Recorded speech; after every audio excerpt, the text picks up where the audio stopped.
Welcome to Coach's Corner, everyone. Thanks for watching the show. I'm your host, Coach Tripp, here on Four Wheel Drive Show, our Wednesday night edition segments that we do here on Coach's Corner every week. Good friend of mine, my old teammate, Liverpool High School.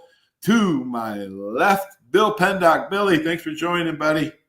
Anytime, Paula. You know that. Whatever. Oh, my gosh. Happy Thanksgiving, everybody. Blazers, I think, is on the road. But to my right, that is Blaze. Billy is to my left, the Syracuse four-wheel drive. Timmy Green, number 72 right there. And Jamie Kimmel is the other fourth wheel of the four-wheel drive.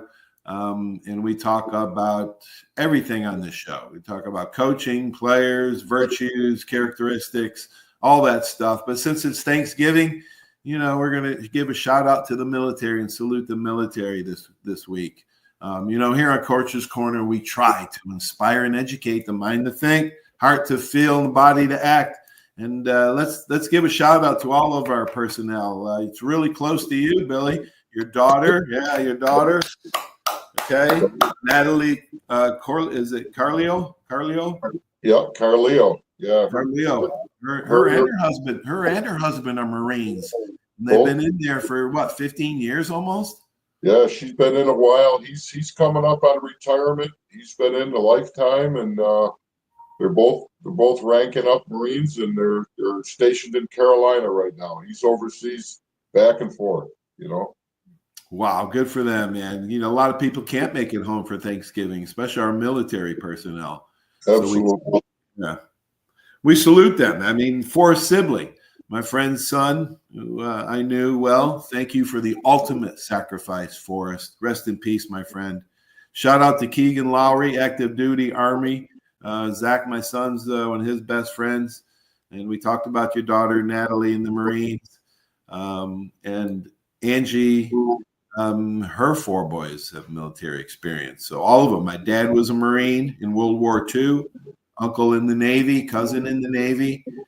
Shout out to all them. So we're going to talk a little bit about the virtues of being in the military and sports, kind of relation. And about, 11 years ago, Alabama played Notre Dame in the national championship game.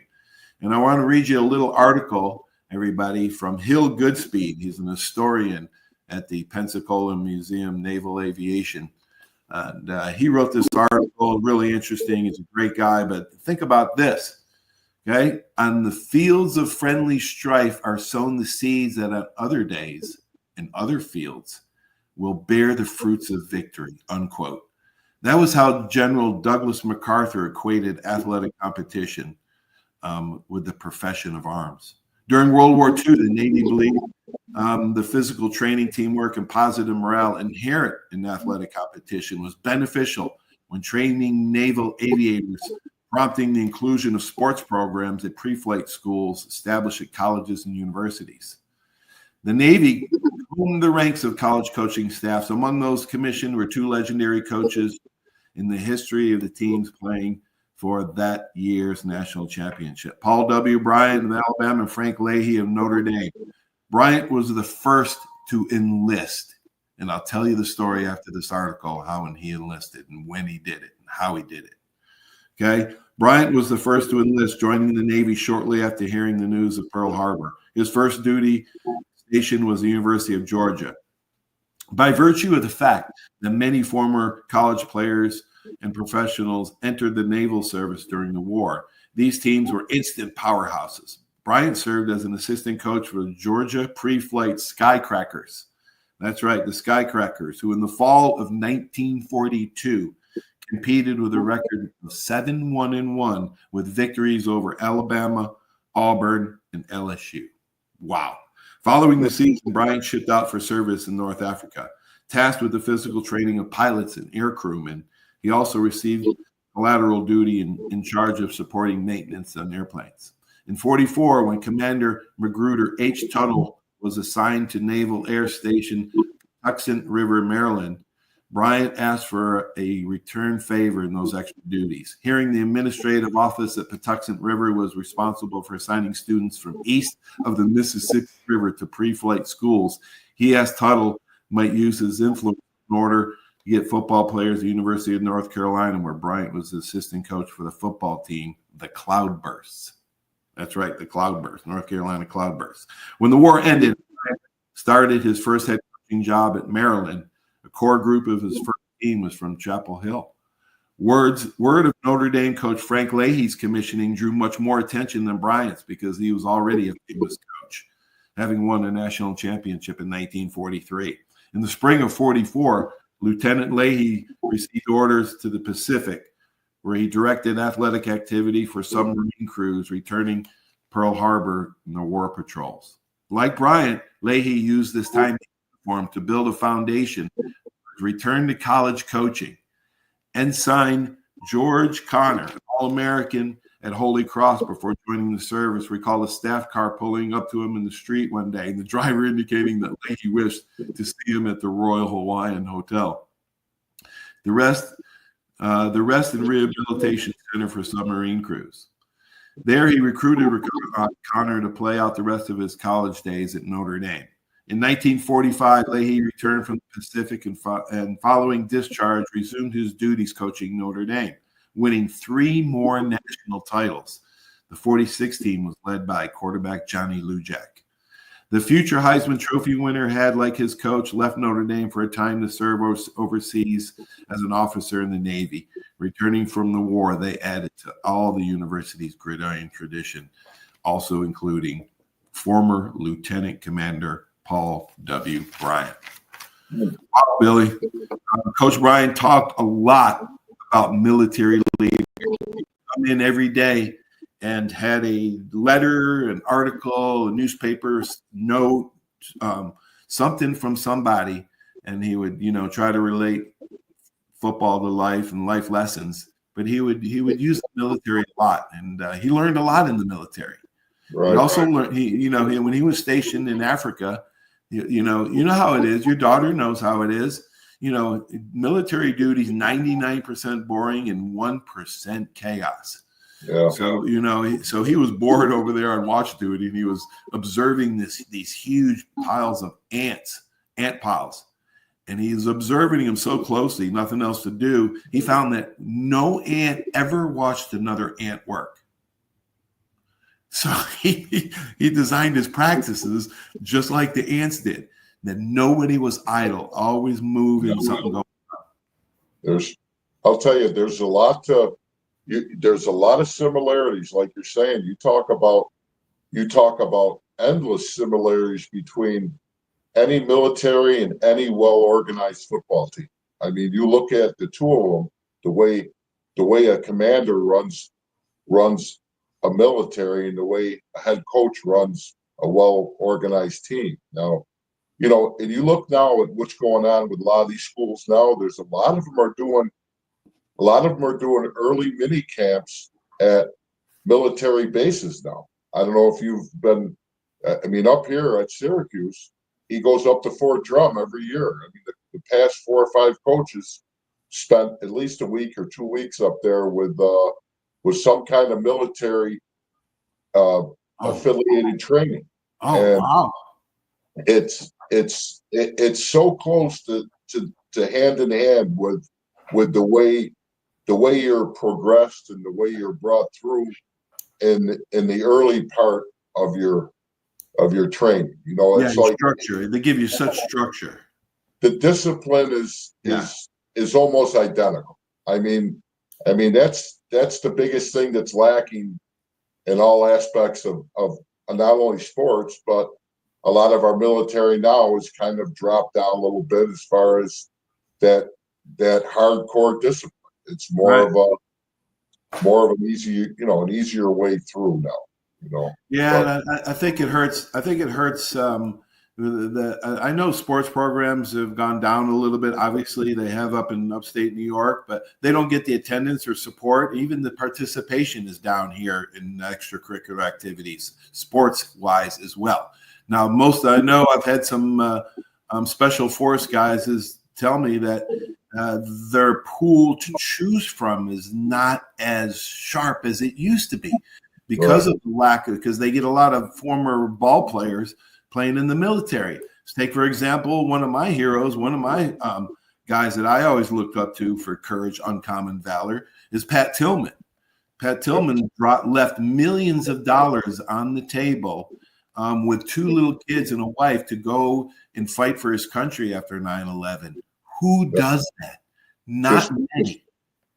For our listeners, for everyone listening out here, that's a great piece of history, and it's not a long piece that goes back far.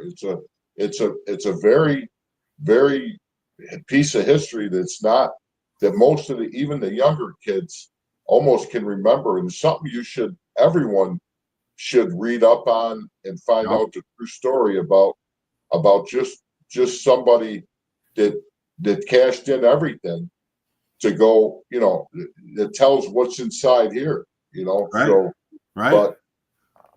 But and you take, and again, you look at both the athletic field and the military, the military battlefield, and you look at teamwork, you look at brotherhood, you look at taking care of leaving no one behind.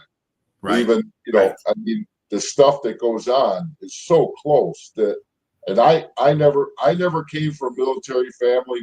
My mother and father never went in the military. I've had cousins go to Vietnam and luckily they came home. But I mean, my daughter was the first to go into the military. I knew nothing about it, but I didn't know either. I learned as I'm going along, reading books and reading this Rear Admiral Magruder Tuttle went to the U.S. Naval Academy. And he played center on the football team. He was captain in 1931. He was a senior officer at Pearl Harbor Naval Base when it was attacked on December 7th, 1941. He served as a pilot in World War II and also fought in the Korean and Vietnam War. While stationed in Florida, Tuttle planned and founded the National Naval Aviation Museum. Wow. Yeah. And then in the book called The Bear, page 53, it tells Coach Bryant's story of joining the Navy. So if you really want to hear in detail on how Coach Bryant, he was actually an assistant coach, just like anybody else. He started out as an assistant coach for 6-7 years. Finally got his first head coaching job. I don't know if it was back at Arkansas. I can't remember what school. But he was driving down the road, going to that, to accept the head coaching job, and heard on the radio Pearl Harbor was attacked and bombed. He pulled over, found the nearest telephone booth and telephone, and called his wife, Miss Mary Harmon, and told her he's not taking the head coaching job. He's going in the service. Yeah, that's some, you take 1,000 people, maybe 1 or 2 would make make a decision like that. Like that. Yeah. Pat Tillman, and that's why the story hits so hard. That's like you're giving up a lottery ticket, and the worst case scenario came true. But I've been very fortunate to talk to a lot of vets. I've talked to a lot of different guys. My cousin, I've talked to a lot of people that were in Vietnam, and it's, I'm a big history guy. It's very interesting to me to listen to what they came back to, what they dealt with. They were gone 12, 16 months a year. They're overseas, and they come home to people spitting on them, people treating them like, and these guys are 18, 19, 20 years old, and they're fighting for our country here. They're asked to do this, and how you can disrespect anybody that is wearing a uniform is beyond me. I don't understand it. And and people talk about heroes, and Paul, those guys and those women that fight for the country and that do that stuff, it's not guys like us that are heroes. It's not guys that played on Sunday or guys that won this award, won that award. That don't mean nothing. Okay. You're fighting for your country, and we got a reason we can open our door and go outside every day, and that's due to those guys in those four branches. Amen, Billy. Well said, brother. Well said, man. All of them. You know, I really think every guy should spend 1 year in the military after high school. I really do. You know, and I think that our country would be much stronger. It would teach them so many of the discipline and structure that they're going to need in life later on. Just 1 year of service in our military would be stronger. Our country would be stronger. That we would be better people out in society. I just think it should be mandatory. I think Israel still does it. Yeah, yeah. You think about it, and a lot of these guys, everybody talks, and we're around these circles, and everybody's saying, there's help wanted signs everywhere, on every street corner around here, everywhere in the country, and everybody's asking, what's the wrong with our youth these days? What's wrong with these kids? What's wrong? What's going on? And a lot of people are talking about, why don't they have a draft again? Why don't they take these kids? They don't know which way to go. They don't know, put them in the military for a 2-year basis. Right. Put them in there, train them, Yeah, they can learn a trade, Billy. They can learn a trade as well. Exactly. We got China and Japan taking care of 92% of anything that's going on here. They, the skilled trades can't even get a kid to want to work anymore. Right. So, right.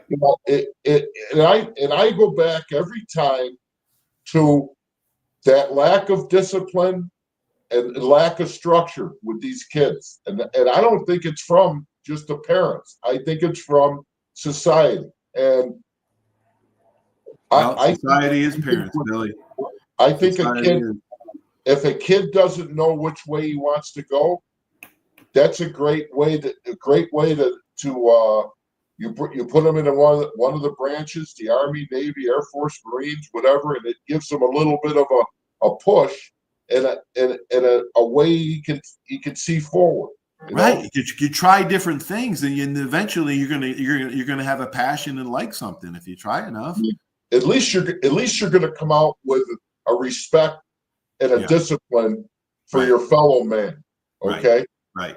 So many positives. So many. I mean, come on. I see it all the time. You got elderly people they're at stores doing stuff. These kids walk by. They can't walk by them fast enough without getting by. And forget about holding the door for somebody or can I help you to your car? Can I help? This is the things we need to teach our kids. And maybe, just maybe, the military could give somebody a direction, because gives them a direction. I talked to a lot of vets, Paulie, and every one of them said, if anything, I came out of the Army after 4 years with a work ethic and a respect, and that shaped me for life. It's not bad money. It's great benefits. It's so many factors. These kids want to be rich. Let me tell you a little story. This is a true story. A friend of mine went in the military. He went to college baseball, flunked out, drinking, partying too much, was a good athlete, went in the military. 4 years later, his commanding officer called him in and said, "How much money do you have in your military account?" He said, like 21,000. He said, "Give me 18 of it. You can keep, the other 3,000-4,000. Don't ever look at this fund that I'm putting it in, Oppenheimer fund." He says, "Don't even look at the mail every month it comes. Forget about it. Just open it decades later."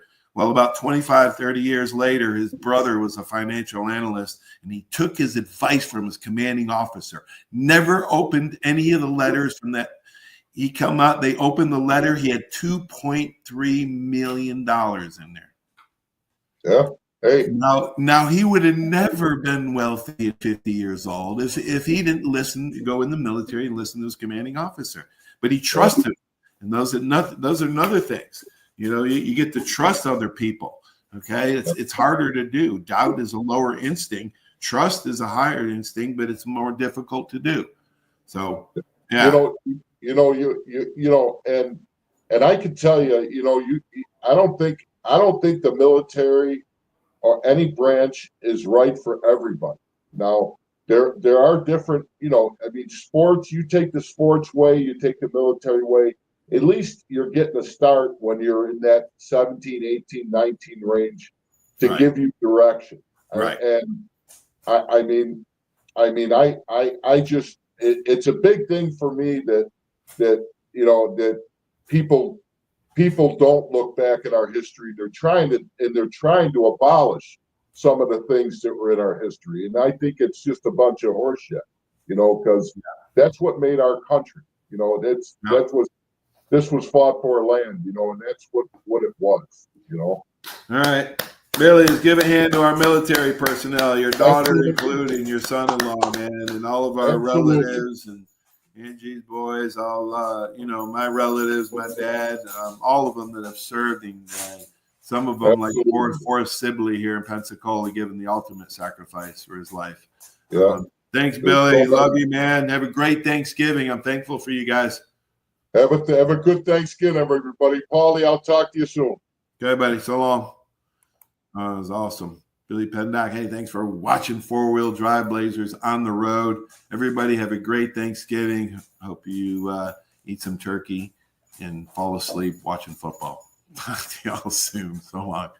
There's a reason why Hill Kelly in Pensacola is the #1 selling Chrysler, Dodge, Jeep, Ram dealer between Jacksonville and New Orleans. While other dealers have taken advantage of a competitive market with higher prices, Hill Kelly has discounted prices to the lowest of the year. And Hill Kelly in Pensacola won't surprise you with excessive charges beyond the selling price. Come see why people from Milton, Pace, Foley, Bay Minette, Daphne, Gulf Shores, Mobile, and beyond are driving to Hill Kelly in Pensacola to buy their next new Chrysler, Dodge, Jeep, or Ram. At Hill Kelly, the bottom line price and your satisfaction are what really matter. So before you sign, check the bottom line and make the trip to Hill Kelly in Pensacola to see what true local ownership can do for you. At Hill Kelly Chrysler, Dodge, Jeep, Ram, Highway 29 in Car City, Pensacola. Or shop online 24/7 at hillkellydodge.com. When it comes to bottom line pricing, nobody beats a Hill Kelly deal. Nobody. That's you trying to fix the plumbing yourself to save a few bucks. Doing things yourself doesn't always end well. The same goes for insurance. That's why Auto Owners works with local independent agents who tailor coverage to meet your needs and offer discounts for life, home, car, and business insurance. Because sometimes you need a professional to get the job done right. That's simple human sense. Are you riding around in a filthy vehicle? Dirty car no more. Visit Ronnie's Car Wash today to get it shining in no time. They have 3 convenient locations with another coming soon. The unlimited monthly wash packages start as low as $14.95 per month with free vacuums, multi-purpose spray, and towels. Visit them in Gulf Breeze, Navarre, Fort Walton, and soon Crestview. Don't wait. Wash today. Be sure to see Ronnie's Car Wash on Facebook to see the latest specials and discounts. You'll be riding and shining in no time. 75 years of service in high tech today. It's Pensacola Glass Company at 433-8348. High tech is a term often applied to advanced services and products in today's marketplace. And today, glass is much more than a simple pane of brittle, see-through stuff we hit baseballs through when we were kids. Glass is now a product with unique flexibility in both performance and application. And Pensacola Glass Company is growing right along. That's Pensacola Glass Company at 433-8348. My name is Steve Reynolds. I'm the manager and owner of Cordova Lanes, and we help keep your mind out of the gutter. Cordova Lanes is part of the community of Pensacola. Being here for 43 years, we've entertained more people than any other bowling center in the city. We sell fun for a living. Cordova Lanes is located at 2111 Airport Boulevard in Pensacola, behind Cordova Mall. Come on out and see us at Cordova Lanes Bowling Center. Thank you.